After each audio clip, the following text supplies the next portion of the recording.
We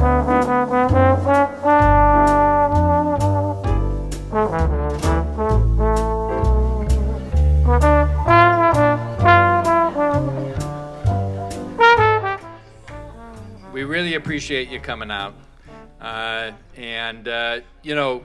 We have featured Rick. I don't know. I think Rick is our second most, presented storyteller because he is a ferocious writer.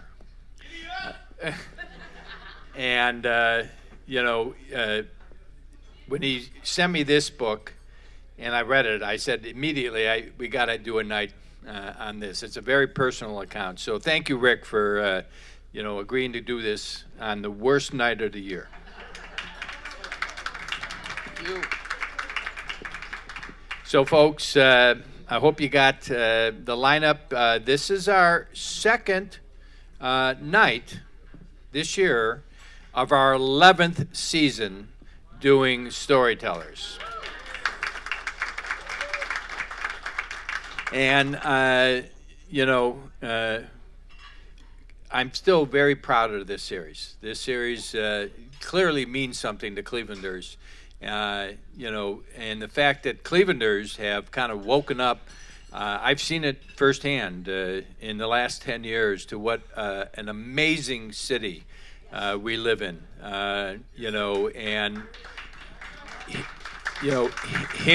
Hearing these stories about our history, and just unique stories about a Clevelander born and raised who goes on the road with an amazing performer, to me is just part of what is cool about Cleveland. So let's get at it, Rick, all right? So, it looks like you have your entire family here, which is great because they braved the weather. It's a nice mix. Okay. I have a nice mix. Family, friends, acquaintances, former co-workers. And new friends. And new friends, new acquaintances, yes. Yes. All right. So, same question. You've heard this dozens of times. Where were you born? Where'd you grow up? Where'd you go to school? Yeah, born in Cleveland, born and raised in Cleveland. Born and raised actually in Cleveland Heights. Went to Cleveland Heights High School. Washington Boulevard, lived right across from the high school, was about a minute late to homeroom every day. And what was the other part of that question? Okay. Well, that was high school. Where'd you go to college?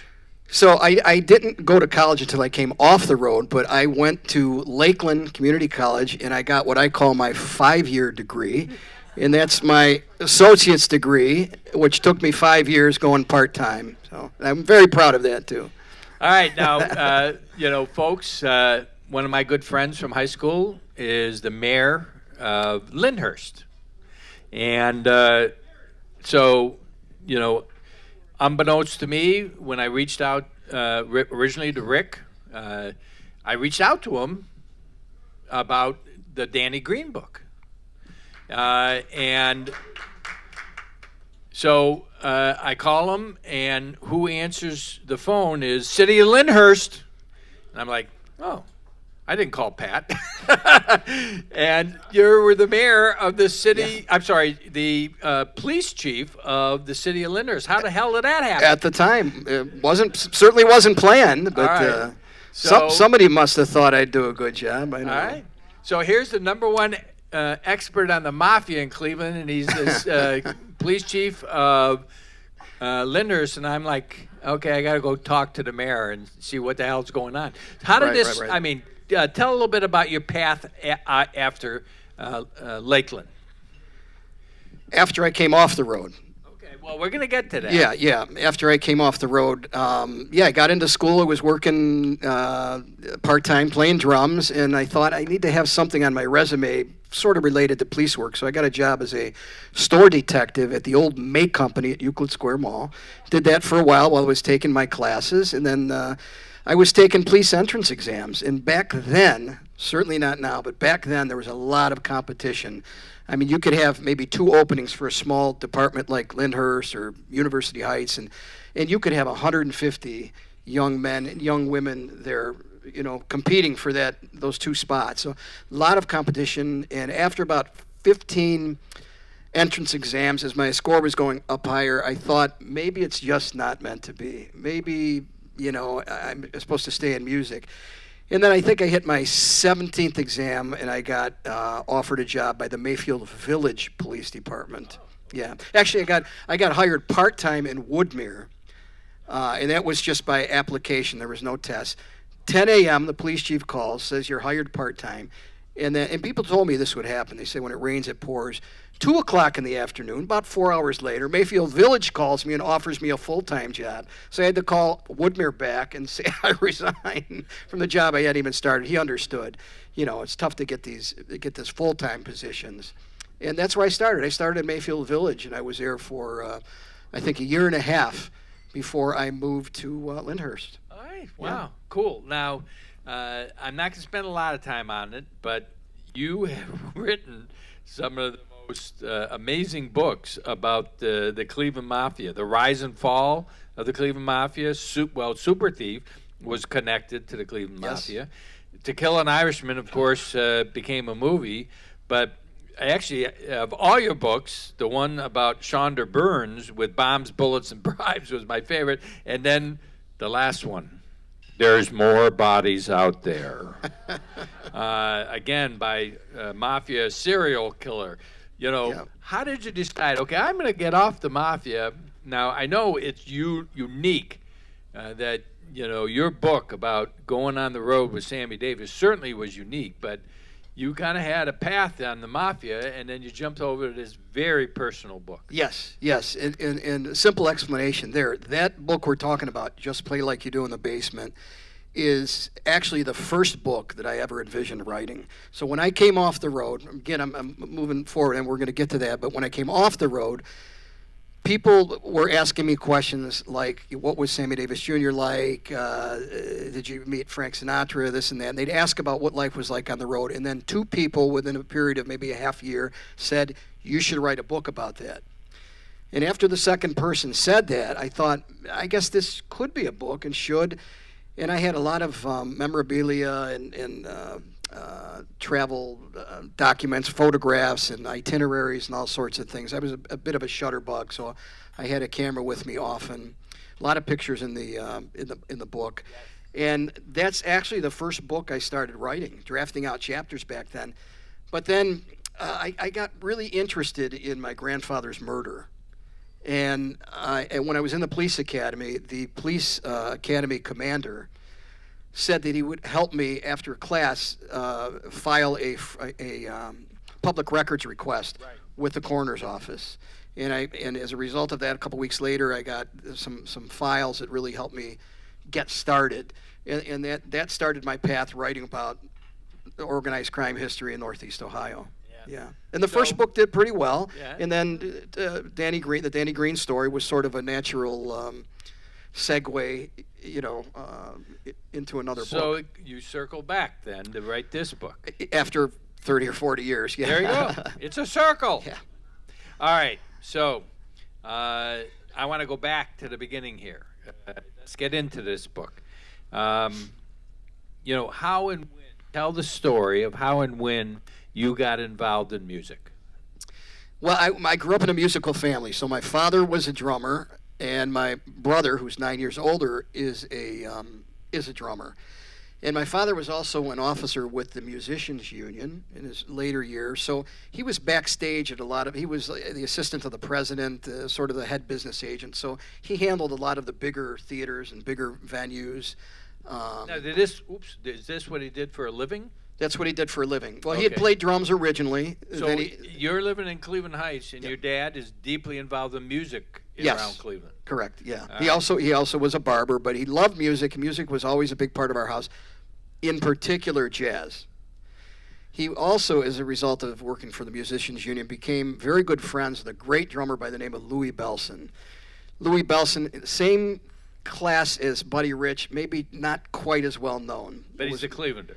No, not a Clevelander. No, Louis traveled. My father met him when he came through town, and then they got to be friends. Louis would come to the house, and he was a real musical influence on my brother and also of me. Okay. So that was a big part of my musical upbringing. Private lessons for about 6 years, or maybe 5 years. So your dad didn't teach you? No, well, he didn't teach me formally, Okay. but he and my brother mentored me, you know. But I had a professional drum teacher, private instructor, and then I also had 2 years on piano. So it was Eddie Bobick, whoever that was. Yes, Eddie Bobick. Yeah, right.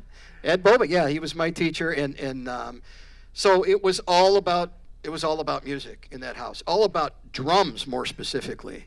All right. So tell the story, though. When did your brother and how did your brother connect and get on as the drummer for the Sammy Davis? For Sammy Davis Jr., yeah. So first, Ray had a real nice break and went to work for the Count Basie Band, one of the greatest of the swing bands. He worked with them for about 4 or 6 weeks, and then he got in a car accident and was bleeding internally. Came home, he had emergency surgery, recuperated, and he was out for so long that the substitute drummer, Butch Miles, took over, and my brother Ray, lost that gig. But it happened to be that Sammy Davis Jr. was also looking for a drummer about that time, and Louis Belson, who was friends with Sammy, and they had worked together before, recommended Ray to George Rhodes, Sammy's music director. He was auditioned, and he went on the road and stayed on the road for 5.5 years. Okay, so that was, I thought, was a fascinating part of the story was, the fact that your dad, connected with Louis, and and then really got your brother, to me, the job.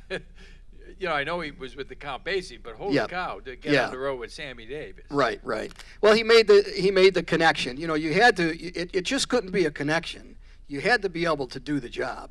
And they loved the way he played. We both kind of played in the style of Louis Belson, and they liked that. And Ray had already played a lot of shows, so he was used to, if you had to, sight reading a big band chart. These are kind of sort of specialized skills within the world of jazz drumming. It's a lot different than working with a trio or a quartet when you have a big band and you have charts and you have a string section over here. It's sort of a special thing, and he was good at that. Yeah. All right. And I was coming through junior high school and then high school during that period of time. All right, so let's take the track. Your brother now gets on with Sammy and starts on the road with him. Right, he's on the road traveling internationally. I'm taking drum lessons, and going through school. So how often were you seeing him? Ray was coming. Well, he was coming in. I might see him once a month, maybe something like that, and it could be for 3 days or it could be for a week. Now, when he came home, did you show him where you were on the drums? Did you? Well, Ray always practiced more than I did. I mean, it could be midnight at our house in Cleveland Heights. There was a basement, and we had a music room down there, the drum room. And if you listen, you could hear tap, tap, tap, tap, tap, tap, tap, tap, tap. He was practicing on a rubber pad. So he was really much more disciplined. In his practicing. But we would play to albums during the day. So I'd be, watching him or listening, and he might be listening to me, And so there was back and forth, and this had been going on for years, because I started as soon as I could sit on the drums, maybe 6, 7, 8 years old. I started, playing around a little bit, and little by little, I was able to start actually playing rhythms and then playing the albums, and probably by the time I was 10, 11 years old, I was actually turning up that stereo and playing to those jazz bands, Count Basie or Louis Belson, Buddy Rich, Maynard Ferguson. All right, now, did you ever have sense, like, my brother is a couple years older than I. We're both, tall, so we both were out playing basketball, and we would kick the shit out of each other. So seriously, we got very competitive. Did you ever get competitive with your brother? No. There was never any sense of that, because he was not, I don't know what the difference is. You said a couple of years. Yeah. So my brother's 9 years older. Okay. So I was always the young one in the family. There was 3 of us, and my sister's in the middle. So I was the youngest. There was never any sense of that. Yeah. Yeah. And so, but when he came in, you were kind of proud to show him where you were at? Well, sort of, but it wasn't a conscious thing. I just played and I always tried to, and this is what you do oftentimes when you're a musician and you're learning from another musician. You oftentimes try to sort of copy their licks. Yeah. You get their licks down, and for a drummer, you try and get their fills down in a certain way that they play. And Ray, taught me a lot. My father taught me a lot. There's a tendency, especially with younger jazz musicians, to play kind of choppy, and you have to kind of smooth that out. And so they work with me on that a little bit. Now, you said that both of you kind of played in the style of Louis, Yeah. in a way. Yeah. Can you describe that style? Is Well, it to a sure. non-musical audience? Well, sure. I mean, a lot of drummers are very like Buddy Rich is much flashier and showier than Louis Bellson. Louis was more of a creative, sort of a laid back, classy player. He was also a composer. He was very involved in music. He played the percussion, instruments too. Buddy Rich was strictly a drummer. Louis did clinics, educational clinics for kids, young drummers, and if a drummer said, Mr. Belson, what's the difference between a 4-inch snare drum and a 5.5-inch snare drum? Louis would explain the difference. If someone asked that to Buddy Rich, Buddy would say 1.5 inches. So. All right. You're going to kill me for this question. All right. So how does that let's make a drum. How does that drumming compare to Ringo? Well, completely different. Yeah, completely okay. different. Yeah, jazz. I mean, is a completely different type of music. But where is the drum in a jazz song? Where was the drum in a Beatles song? What do you mean where? Where in terms of presence and in terms of what they're trying to accomplish? Well, they're driving no matter what band it is, the drummer and the bass player are working together, and they sometimes they'll say they're driving the bus. They're driving that rhythm that's such an important part of the whole ensemble. But the bass player and drummer, and this is something that I kind of had to learn in my early years. They have to lock in, and this is something that George did. He'd sometimes look over at me. He'd sometimes look over, and he'd do that. And I knew what that meant. That meant you need to lock in better with Gary, the bass player. But they're always, the rhythm section is almost always playing. You got your different soloists, you got the band, you got the introduction, you got the band plays, you have soloists, and you might have a shout chorus. I'm talking about a big band tune. The rhythm section is playing through, almost always playing through that. Yeah. So they are heartbeat. You could describe as the heartbeat of the band. Well, you answered exactly the way I wanted you to, because that's how I've always learned it. That's what I've always heard. They drive it. Yeah, I see they it drive it, upstairs. right. I see it downstairs. They're the driving force. My father used to say, he would say, push the band, because if you don't push the band and stay steady and keep that energy flowing, when you have a 17, 18-piece band over here, a 10-piece string section over here, or even without the string section, things can kind of pull down. They could pull down if you're not working with your bass player and staying strong and pushing a little bit. I don't mean rushing the tempo. Tempo's got to stay steady, but pushing to keep that tempo and keep that drive going. The energy going. The energy, yeah. Yeah, for sure. All right, now one of the great chapters or sections of the book was a little Louis Bellson contest. Ah, yes. Yeah. So years ago, I think most of us probably have heard the name Gene Krupa, right? Gene Krupa, the great swing era drummer, was known for bringing the drums out of the background, sort of, and making them more of a showpiece. He was a showy drummer. He was a soloist. Well, he had a contest. I guess it would have been maybe in the 40s, a national drum contest. Thousands and thousands of kids participated and competed, and Louis Bellson won that contest. I think he was maybe 17 years old, 16 years old, something like that. So now fast forward into the 1970s, maybe 79, 80. Louis revived that contest idea in partnership with the Slingerland Drum Company, and they established the Louis Bellson Slingerland Drum Company National Drum Contest.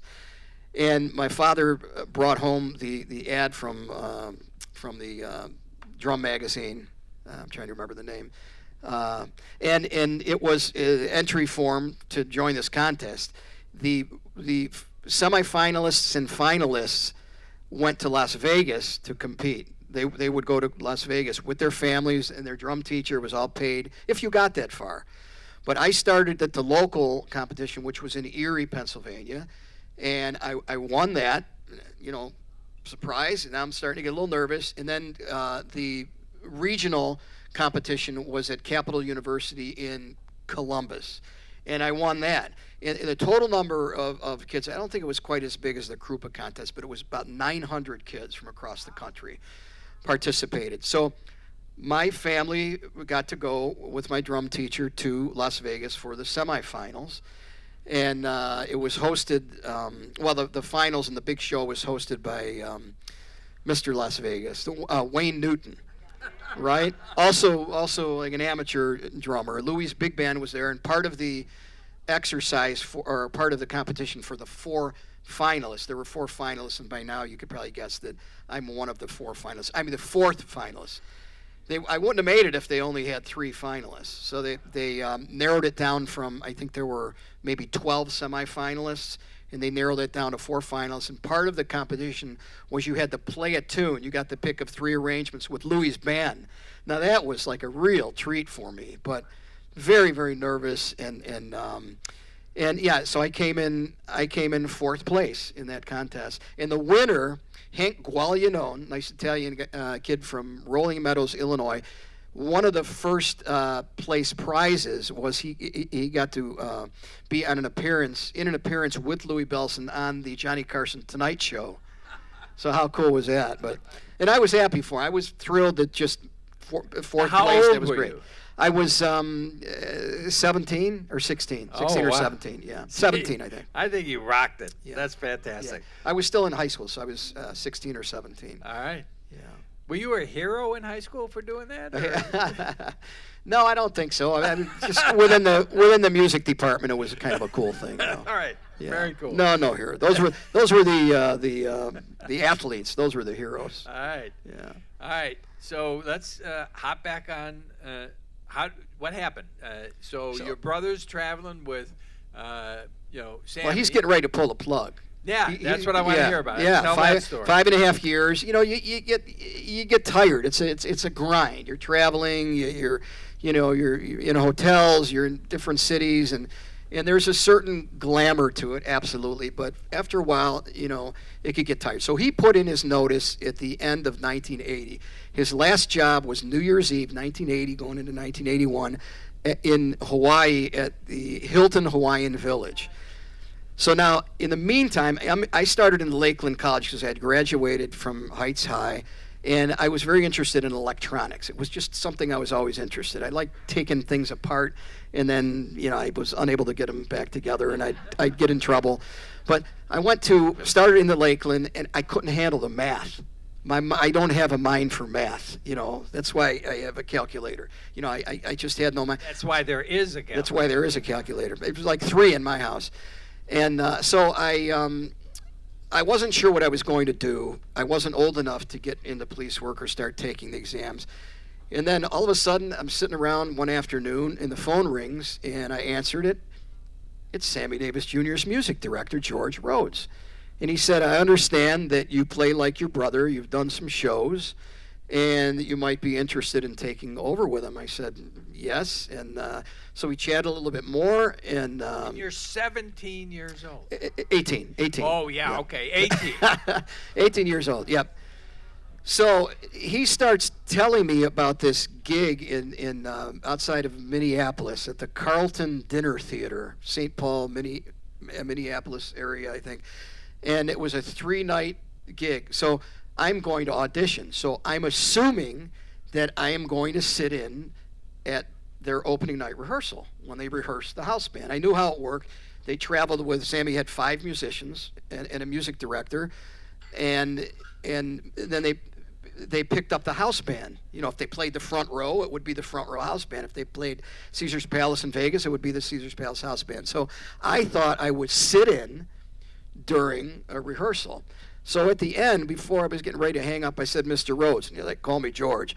I said, Mr. Rhodes, am I going to sit in during a rehearsal? He said, no, babe, you got the gig for 3 nights. Oh my God! I hung up and like I couldn't believe it. Like, how do they know that I'm going to be able to even play the show?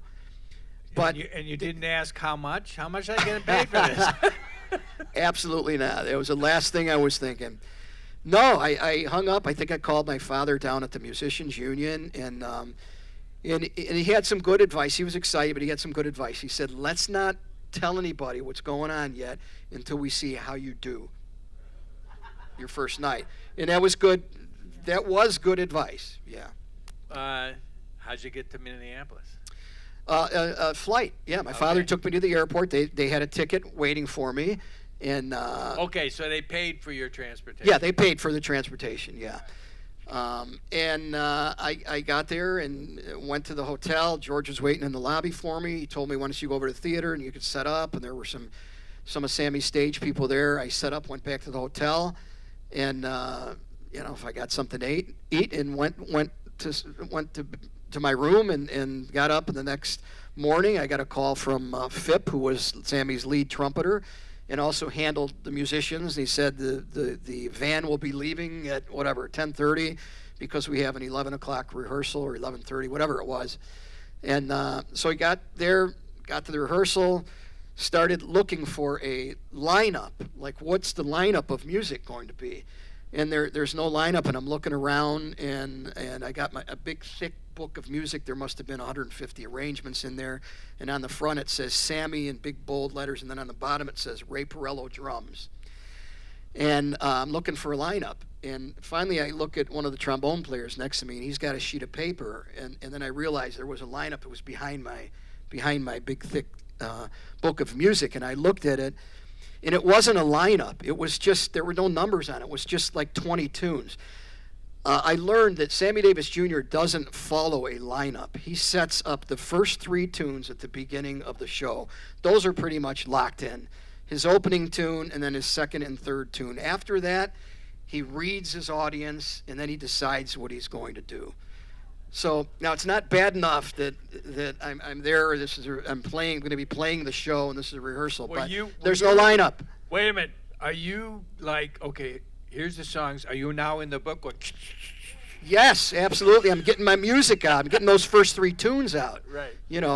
Now I was at a little bit of an advantage because Ray would sometimes bring home recordings, and they also did a great album in Australia at the Sydney Opera House.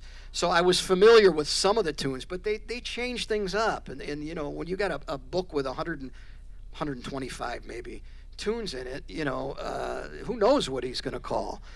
And he never did the same show. So that was a real jittery type of thing for me. So no, keep going. What happened that day? What happened that day? That day, I played the rehearsal. About a half hour into the rehearsal, I happened to look out into the room in the back. In walks Sammy Davis Jr. He's got like 3 people with him. I didn't pay any attention to it. I went back to my music. They called a break. I stayed with my music. The rest of the guys got off the stand. I stayed up there and looked through my music. We went back. Rehearsal was over with. It didn't go too bad. One of the other jittery things was they always featured the band at the beginning of the show. So George pulled out this chart. They sometimes call it a flag waver. It's a fast tune where they feature the musicians who travel on the road. And this one happened to have an extended drum solo, right? You like a Louis Bellson or a Buddy Rich style, and I know George back there, you can relate. An extended drum solo is going to be like at least a minute, maybe 2 minutes. Maybe the 90-second mark would be a good spot to bring the band back in. I did okay because it was in the style of, again, like Louis Bellson. You get done with the solo, and then you go over to the hi-hat and you play maybe 4 bars, 8 bars, get back in tempo, and the band comes back in. It didn't go bad. Go back to the hotel, chat with the guys. Hey, how's your brother doing? Whatever. and then back to the theater for the opening night, and played the show. Didn't go too bad. And after the first show, there was 2 shows that night. George came to me, and he got the rest of the musicians. He said, Sammy wants to see the musicians in his dressing room. And I went in, and Sammy walked up to me, and he said, "You're a bitch of a drummer." He shook my hand, and he had red handkerchiefs for the 5 musicians. Thank you, thank you. And that meant... You're in. You're in. You're in. Yeah, that was their way of saying you're hired. Yeah. All right, now, guys, will you read this in the book? This is one of the high watermarks of his life. Yeah. Again, yeah. Sammy Davis says, "You're a bitch of a drummer." Yeah. Fucking fantastic. Yeah. Congratulations. Absolutely. I loved it. Now they were all getting drinks. There was a bar in there. The others got drinks. I think I got a 7-Up. And I mean, I'm 18, so I don't know what they're gonna say about the alcohol or whatever. And then George, I kind of stood off in the corner, and George came over to me and he said, a lot of times when they're auditioning a musician, and then when Sammy walks into the theater, they choke up. He said, "You did good. You did good." Because, I mean, that's Sammy Davis Jr. He's walking in. And again, I owe a lot to my brother, because when Ray played at the front row, we got a chance after the show to go back and meet Sammy, and we took some pictures. My father, my mother, and a couple of cousins. And so I had already met them. It's not like I really remember him or they remember me, but that was 2 or 3 years earlier. I was probably 15 at the time. So all of those little things helped. Hearing the music, I think maybe to build up a little confidence, and maybe I was just too young and immature to be nervous, you know. Yeah. All right. But okay. I feel you could have done a little more in the book about being on the road with Sammy, and Okay. but I want to talk about again. So you were immediately on the road. Yes. After yeah. this gig. Yeah, we went from Minneapolis to New Orleans. So you were, your dad or they sent a ticket, and you didn't go home. I mean, had you in your head expected after this weekend, I'm going to go back to Cleveland? I'm not sure if I went. I may have gone back to Cleveland after that and then went to New Orleans. But it was just, there was no. You could be off 3 days. You could be off 2 weeks, and you could be on the road 4 weeks, or you could be on the road for 1 week. It just depended, Well, let's talk a little bit about the life on the road at this point in time. First of all, I need to address it. What was Sammy facing on the road? This was still a time period where wasn't he receiving death threats at this point? I think we were well past that. Yeah, I think we were well past that. Yeah, although he always had a bodyguard. There was always security. There was always a couple of either if they like casino security guards or maybe off-duty police officers if it was like a place like the front row. So there was always security around, but we were past that terrible time in his life in the 50s and 60s when he married my Brit, the Swedish actress, and was getting death threats, bomb threats, all kind of stuff. So that was, I think that probably ended in the early 70s. So by the time Ray went with him in 1975, I think that was pretty much over. Wound down. It had wound down, yeah. All right, yeah. so I mean, he's Sammy Davis Jr. I know. He's a Greatest, one of the superstar. greatest, yeah. All right, so but describe the road. People think is something magical and something romantic in a way. Describe the road. Well, it can be. It depends on where you are. If you're in Baltimore for 3 nights, it's not the same as if you're in Lake Tahoe, for 2 weeks, which happened to be one of Sammy's favorite spots in the Entourage. It was a beautiful, beautiful setting. We stayed. We had A group and B group. A group was Sammy's sort of like his staff. He had his music director. That's George. George's wife Shirley, who had become Sammy's executive secretary, and then became like the manager of his office, his business. And then Murphy Bennett, who was Sammy's road manager, he handled Sammy's phone calls. He knew who Sammy wanted to talk to, when, who he didn't want to talk to. He carried his cash. When we were overseas and we needed cash, we'd go to Murphy, and we'd get the cash from him, or he'd cash our paychecks. And then he had Bernard, who was a valet, took care of all of Sammy's clothing. Sammy's bodyguard, who was Brian Dello from England. Prior to that, it was a guy named Dwayne. I forget his first name, but he was a LAPD police officer. So that was A group. They always stayed in the better hotel or at the venue. So if we were working at Harrah's in Lake Tahoe or Harrah's in Reno, they were there. We were usually at a secondary hotel, less expensive place, but always a nice place. And in Lake Tahoe, we stayed right on the lake, and it was beautiful. You'd either take a taxi or you'd walk maybe 10 minutes up to the Strip, and you'd go in, and there's the casino, and there's all this action going on. I'm being very careful because I'm underage. Being in the casino, I had to watch that, and the shows are wonderful, and. But I mean, what are these? Come on, what are the gang do? What exactly are you looking for here, Mike? Some dirt. Some dirt. What happened after the shows? I mean, again, in rock I and can't roll, talk about that. in rock and roll, the stories are pretty infamous. What again happened after the shows? You never had a drink in this entire time frame? No, that's not true. No. That's not true. No, I didn't have a drink my first night. Once I was into like my third or fourth, fifth week, I was starting to get comfortable. Then that was a different story, and I was hanging with the older guys, whether it's the stage guys or the musicians, and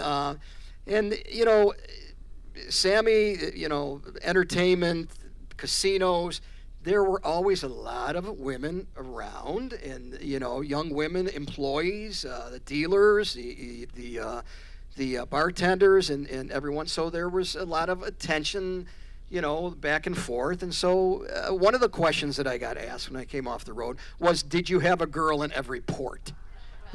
So people who were asking these questions kind of had an idea of what was going on out there, and. So I do write a little bit about that. There were some. Yeah. I want you to tell a little bit about it. Yeah. Well, I mean, there were girlfriends that, and there's a couple that I still actually talk to now. And your wife allows you? She allows me. She does.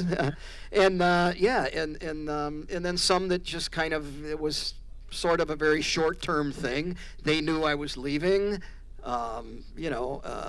Especially overseas, Now, but you didn't see, one of the things I noticed, you didn't see a lot of heavy drug use. And No. You didn't see. No, there was some. There was some, but yeah. you didn't see a lot of heavy drinking. It wasn't rock and roll in a way. No, definitely not. No. I drank a little bit too much one night with a few of the guys, and it was when we just got in to the town, or maybe it was the relief band rehearsal. In some of those towns where you work 2 weeks, the band would maybe work 6 nights, and then the relief band would come in for one night while the regular band was off. Well, you had to rehearse the relief band. So it was a rehearsal, and I came in that next morning, and I had a little bit too much to drink at night, and I didn't get enough sleep. And I got up there and started playing, and I wasn't at my peak performance level. And after George called the first break during rehearsal, he called me over, and I got a little talking to. He said, "You can't be working for Sammy Davis Jr. and coming to work like that." That's all he had to say. Nobody else said anything. That's all George had to say, and that never happened again. All right, cool. Yeah. All right, tell the Frank Sinatra story. Frank Sinatra, I first saw Frank Sinatra. It was a rehearsal. It was on a break. I'm trying to remember where we were. It was either Palm Springs or Atlanta, and I'm up at the drum set looking at my music, maybe checking my equipment, and there might be a few musicians still on the stand. Most of them were off for the break, and out of the corner of my eye, there's a guy starts walking across the stage toward George, who was at his podium, and he was working on music too. I looked up, it's Frank Sinatra. I've never seen him before, and I thought to myself, he looks a little older than what he looks like on TV, right? And so he goes up to George, and they'd known each other. Sammy and Frank had known each other for decades. So George and Frank, they embrace, and they start chit-chatting, and I'm back at my music, and all of a sudden I heard George say, have you met our drummer, Ricky Porrello? So I look up, I wave, Mr. Sinatra waved. I said, Mr. Sinatra, and that was it. So anytime someone would ask if I ever met Frank Sinatra, I'd have to stop and really think, did I really meet him? And I say, yeah, I did meet him. I just didn't shake his hand, but I met him. And there was another time, this one was in Palm Springs. It was a benefit. It was the old Rat Pack, Frank, Sammy, and Dean. What a joy to see these guys together. And we had just got there. We weren't even set up yet, and we were sitting around, and just some of the musicians and one of the stage guys. I had my camera, and there's Sammy, Frank, and Dean chatting. A couple of them had drinks, and I said, I'm going up to get a picture. I had my camera with me, and I walk up there, and Frank, I overheard, is he going to take a picture with that little thing? Because I didn't have a professional camera. I just had like a little Instamatic. So I went up, and I took 2 pictures of them standing up. Now, I could cry right now. I have no idea where those pictures are. I have no idea where the negative is. Lost those pictures. Both of them. Right. Yeah. That's because you had a shit little camera. I don't think that would have mattered, but and yeah. Sinatra got his way. All right. Yeah, you had some great memories in this book. You had one night where you played the wrong song. Let's talk here about. Oh, God. So one of Sammy's big hits was "I've Gotta Be Me," okay, and it starts off, for any musicians here, it starts off in 12/8, very lightly, with the strings going like this.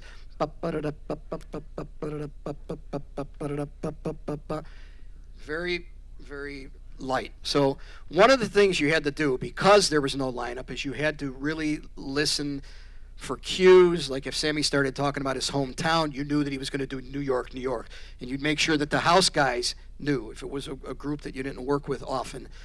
And I was pretty good at that. But this time, I don't know what happened, and I thought we were doing Sammy's arrangement of Where or When that started with a big, loud drum fill, cymbal crash, and the whole band comes in on 2.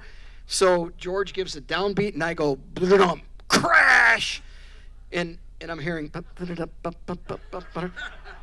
It took me one measure to recover, and I'm looking over at Mickey at the piano. He's laughing. Frank is on the guitar, is trying not to laugh. George has his face down in his podium with a big smile. And Sammy comes in, whether I'm right or whether I'm wrong. Whether I'm right or whether I'm wrong. Those are the opening lyrics. Yeah, never said anything. I thought I was going to be in big trouble after the show. George never said anything. Sammy never said anything. And that was the biggest flub that I ever made. I didn't make too many. Maybe that might have been the only really big one. Yeah. All right. Bad. But one time you did have, Sammy, you did get him a little, you tried to buy a drink for his daughter? Oh, Tracy, God rest her soul. She passed away about 2 or 3 years ago. We were the same age, and she had an interest in juvenile justice, and I was interested in police work. So I had seen her around. Sammy's kids would come through, and when we were in Lake Tahoe, because that's where their mother lived, my Brit. And so we were outside in the casino, outside the cabaret room, which is where the smaller groups played. I forget who it was. It might have been B.B. King playing that night, or maybe Peter, Paul, and Mary. But I saw Tracy, and we introduced ourselves because she had seen me, obviously, on stage playing.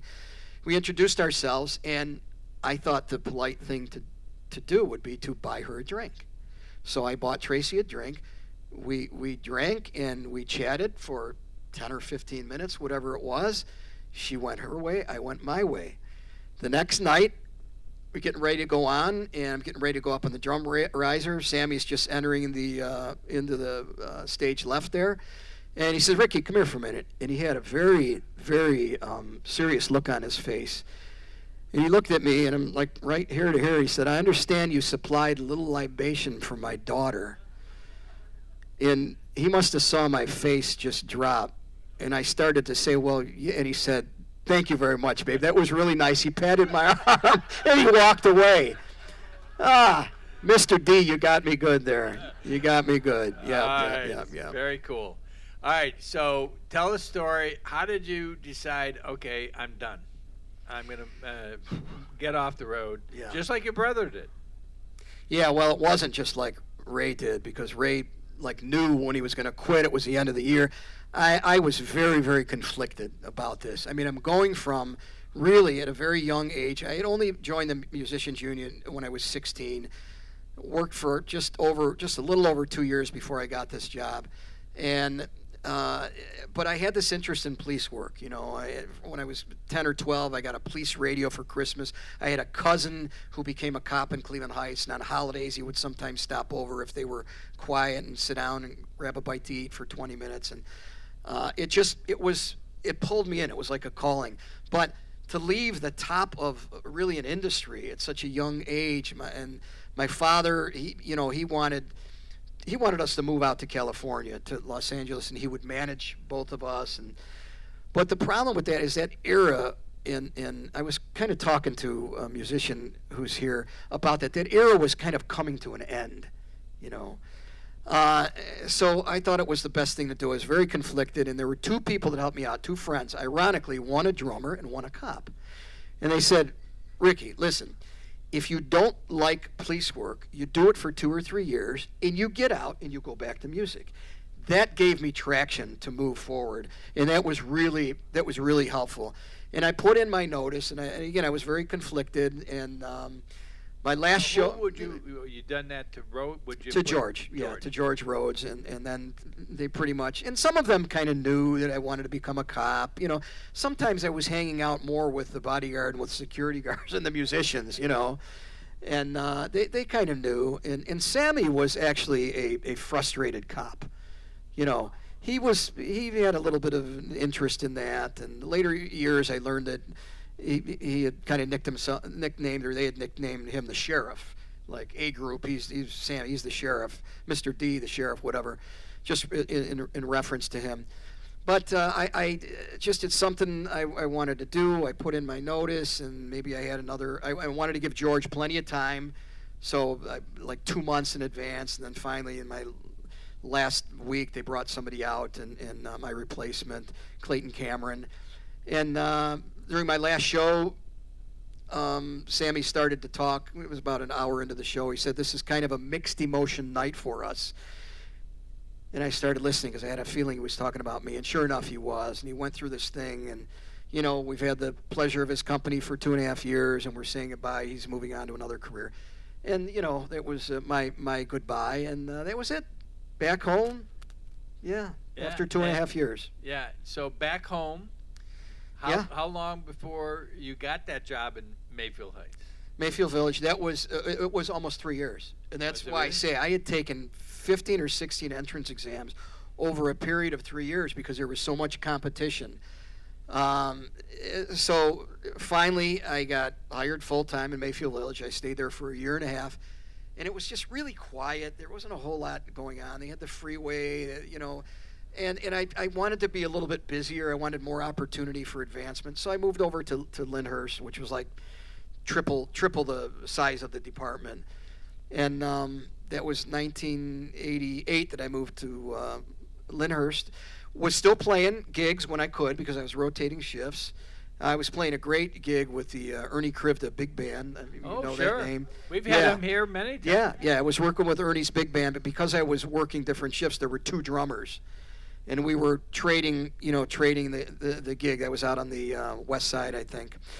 And it was going well for a while. And then, you know, I got eventually promoted to sergeant and promoted to lieutenant. Not right away, like about 20 years later, but yeah. Very cool. All right, so the one question I had as soon as I started the book and went searching and finally found the answer, explain the title. Just play like you do in the basement. Yeah, so I would hear this occasionally from my father, and that first night, for my first gig, my audition gig in Minneapolis, when he took me to the airport where we're sitting, this is when you didn't just drop people off, you went and sat in the at the gate with them. And he was sitting there, and he said, "Are you nervous?" And I said, "Well, a little bit." I was also nervous because it was only my second time on a plane, but So I'm going to audition for Sammy Davis Jr. Yeah, I'm a little nervous. And he said what he sometimes said when I had a show to play. He said, just play like you do in the basement. Yeah. And that became the second of two titles, possible titles for the book. The first was On the Road with Sammy. But people seem to favor that, just play like you do in the basement. Yeah, but that was such great advice from your dad, you know. Yes. And it Yeah. really was what you did. Yeah, kind of like you see Sammy Davis Jr. over there. Ignore him. Just play like you do in the basement. Right. Read the chart. Play. Lock in with the bass player. You know, swing the band, push the band, drive the band, whatever, and watch the conductor for the cutoffs. Yeah. And Sammy comes over and says, "You're a bitchin' drummer." Bitchin' drummer. Yeah. All right, guys, let's turn this over and get some. Woo! Let's get some questions from the audience here. Again, very brave audience. Right there, yell it out. Hey, Rick, hi. Yes, sir. I remember Saturday mornings in the 60s, Eddie Goldberg taking drum lessons. I think you took lessons right after me, or before. But I remember you were one of the star students. Ah, yeah. Yeah. I remember Eddie Goldberg. Yeah, he was. Checking my memory. Yeah. He's a great, All right, so great somebody teacher. that, Great teacher. Not much of a question there, but you know, somebody that played with his drum teacher and remembered back to back. Other questions, guys? Yell out from the stage.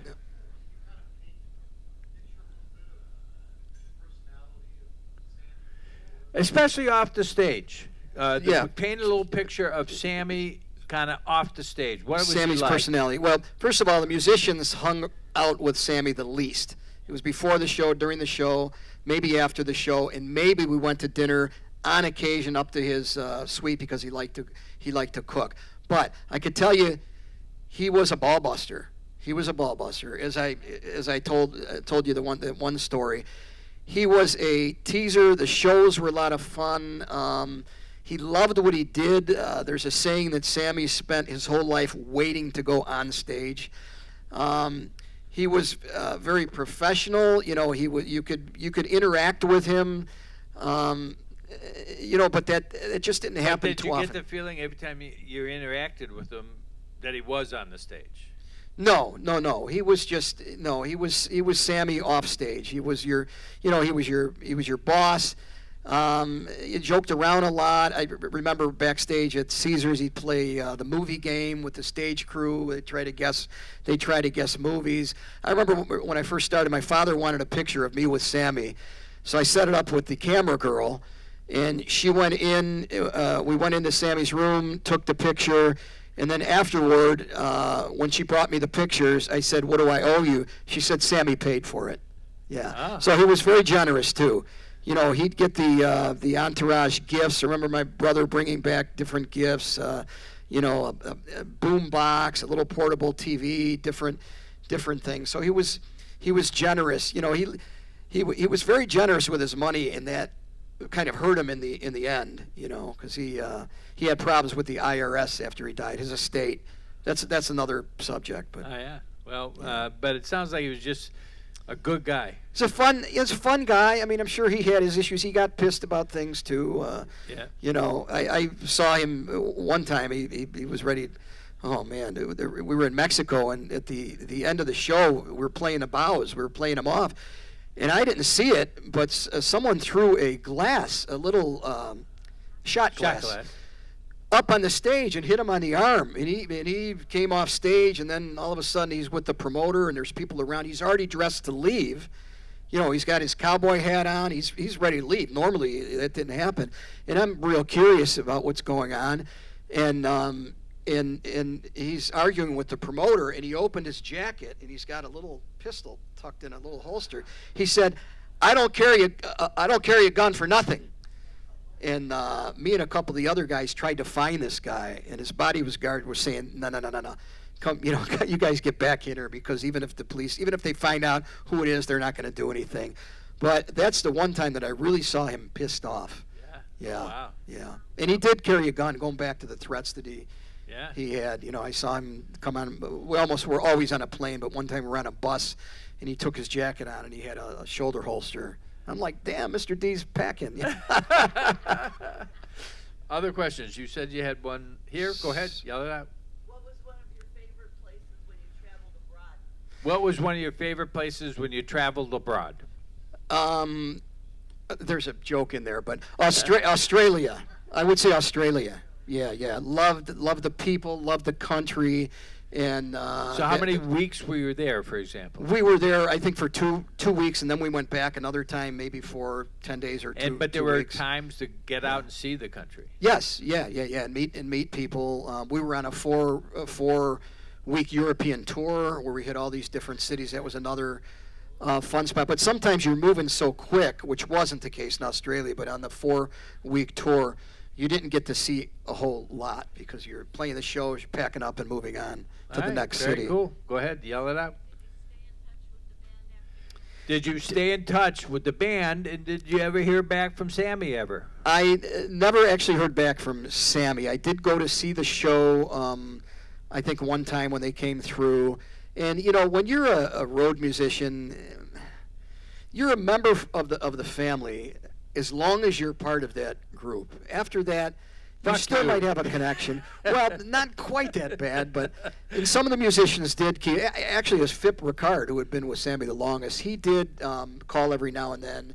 And when he came through Cleveland, my wife and I had him over for dinner, and I picked him up at his hotel. And so we did keep in touch. But actually, now, all these years later, and there's not many of them left, I've been in touch with our bass player at the time and the guitar player who was with Sammy until he died.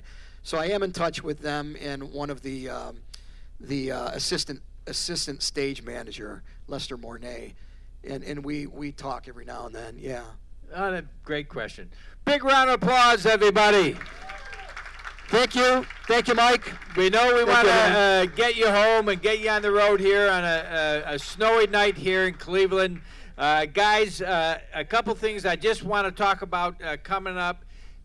Next week, our topic, the two folks wrote a book called Boomer Memories. So you know what age group that is. And I got to tell you, it is such a fun book. Take a look at it online and think about coming to that. And then the Friday after that, the next day, next Friday, how many of you guys know David Spiro? He was a MMS DJ. They published a documentary, about rock and roll here in Cleveland and based it on David Spiro's life from when he was a young kid working with his dad on the local rock show. It is a frickin' amazing. It really brings to life rock and roll here in Cleveland. And we're going to show that. It's free. David's going to be here to talk about it next Friday. The producer's going to be here. It's sold out at the Chagrin. It was entered in and was sold out at the Chagrin Film Festival. So we're showing it here, guys, and it works great. Wait till you hear the sound system in this room. So that's next Friday. It's free to come, so I hope you consider that. Again, Rick, big round of applause. Thank you, everybody. Thank you, everyone. Thank you very much.